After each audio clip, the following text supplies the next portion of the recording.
Hola a todos, bienvenidos a la clase Traducción 2. Yo soy Patricia Oviedo y estamos en la unidad 1, Características únicas de la Biblia.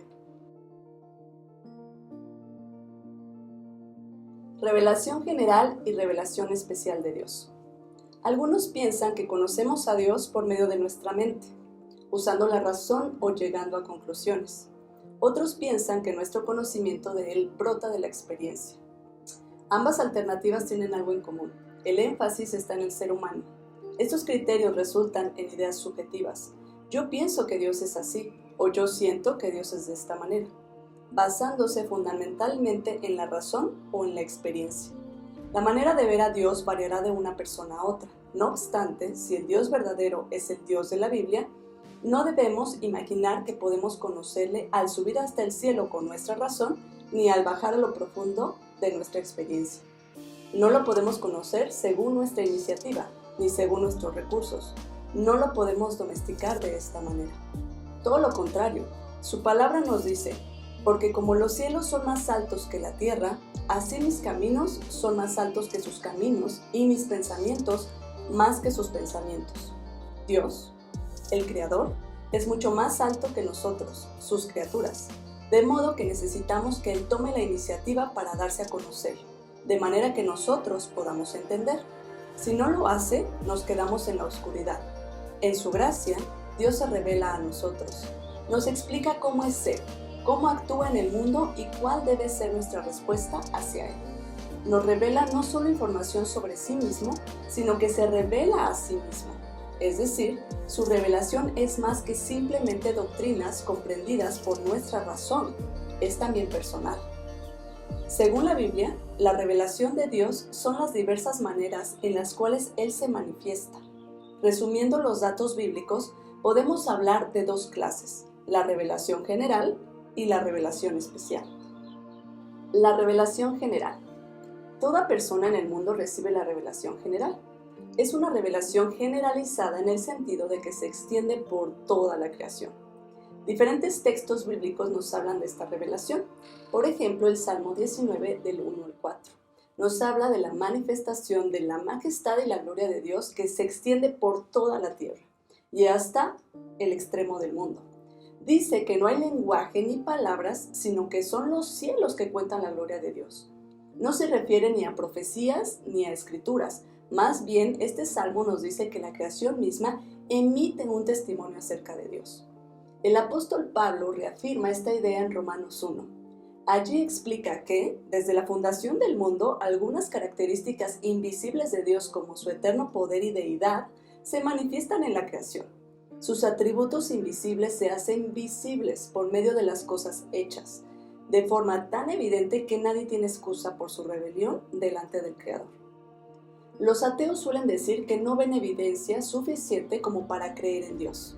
No obstante, según Pablo, toda persona conoce a Dios. La revelación en la creación deja al ser humano sin excusa. Tristemente, muchas personas reprimen la verdad que ya saben acerca de Dios por medio de la creación y se engañan a sí mismos. Ahora, Dios no solamente revela su existencia y su naturaleza por medio de la creación, sino que también lo hace por medio de su ley. Romanos 2, 14, 15. Dice que los gentiles que no tienen ley todavía son culpables delante de Dios, porque en realidad tienen la obra de la ley escrita en sus corazones. Es decir, no tienen la ley de Moisés que tuvieron los judíos, sino que tienen la ley moral, un reflejo del carácter moral de Dios, que es vigente en cada época de la historia. Este hecho se evidencia en las diversas culturas del mundo que, a pesar de sus diferencias, suelen creer que es malo matar, mentir o robar. En pocas palabras, la Biblia enseña que por la revelación divina transmitida en la creación, todo ser humano percibe los atributos de Dios y sabe de su responsabilidad de obedecerle. Dios ha dado testimonio de sí mismo en todas partes. Negarlo no se trata de ningún error inocente, sino que se considera necedad. La revelación especial. Hay otro tipo de revelación que a veces los teólogos llaman especial. Se llama así porque se enfoca de manera especial en el pueblo de Dios y se vincula con la gracia y la salvación. Si la revelación general se llama a veces natural porque se transmite por medio de la creación, La revelación especial se puede llamar sobrenatural. Se encuentra en teofanías. Las teofanías son manifestaciones visuales de la presencia de Dios, como el ángel del Señor o la zarza ardiente. Son milagros, acontecimientos en la historia que son obviamente fuera de lo normal. Comunicaciones, sueños y visiones y palabras como cuando Dios habla con Adán en Edén y con Moisés en Sinaí. ¿Por qué tenemos una revelación especial? La revelación general es extensa y clara, pero resulta necesario que Dios nos explique algunas cosas que no se manifiestan en la creación. ¿Cómo qué? Si nos fijamos, antes de la caída, Adán y Eva no experimentaron la misericordia de Dios. No era necesaria, puesto que no habían pecado. No hacía falta el perdón ni la reconciliación. Pero, después del pecado, lo que se revela en la revelación especial principalmente es el Evangelio. También es cierto que Dios revela de manera verbal muchos mandamientos. Sin embargo, no debemos pensar que el propósito de los mandamientos bíblicos en la revelación especial es ayudar a la gente a salvarse a sí misma, por su propia obediencia. No es que Dios dijera, bueno, quizá mi ley escrita en sus corazones no es suficientemente clara. Se las explicaré con más lucidez y más detalle a ver si entonces serán capaces de obedecer. Pablo dice lo contrario. La ley sirve para dejar en claro la responsabilidad de todos de su pecado delante de Dios, y también sirve para llevar a la gente a Cristo. En el fondo, la revelación especial se centra en la persona de Jesucristo. La revelación especial viene por medio de hechos y palabras. Dios tiene que actuar para salvar, pero también tiene que explicar lo que está haciendo. Cada vez que Dios ha hecho algo para la redención de su pueblo, ha acompañado estas obras con una explicación verbal. La salvación no sería posible si Dios no le hablara al hombre. Tomemos por ejemplo la muerte de Cristo. Imagínate vivir con Jesús, pero con un Jesús mudo. Vives con Él, ves todo lo que hace, pero en el tiempo que estás con Él, nunca le escuchas explicar nada de lo que está haciendo.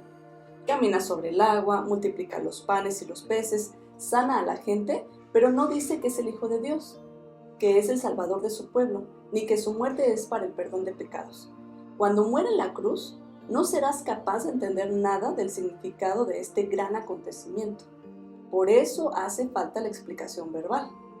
Gracias a Dios tenemos palabras de explicación registradas en la Biblia, tales como: porque ni aun el Hijo del Hombre vino para ser servido, sino para servir y para dar su vida en rescate por muchos.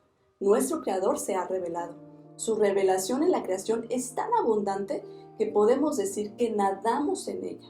En la Biblia tenemos el registro fiel de sus hechos obrando salvación en Jesús y las palabras que le explican y la aplican. Acerquémonos a Dios, no según nuestros criterios, sino recibiendo su revelación con fe.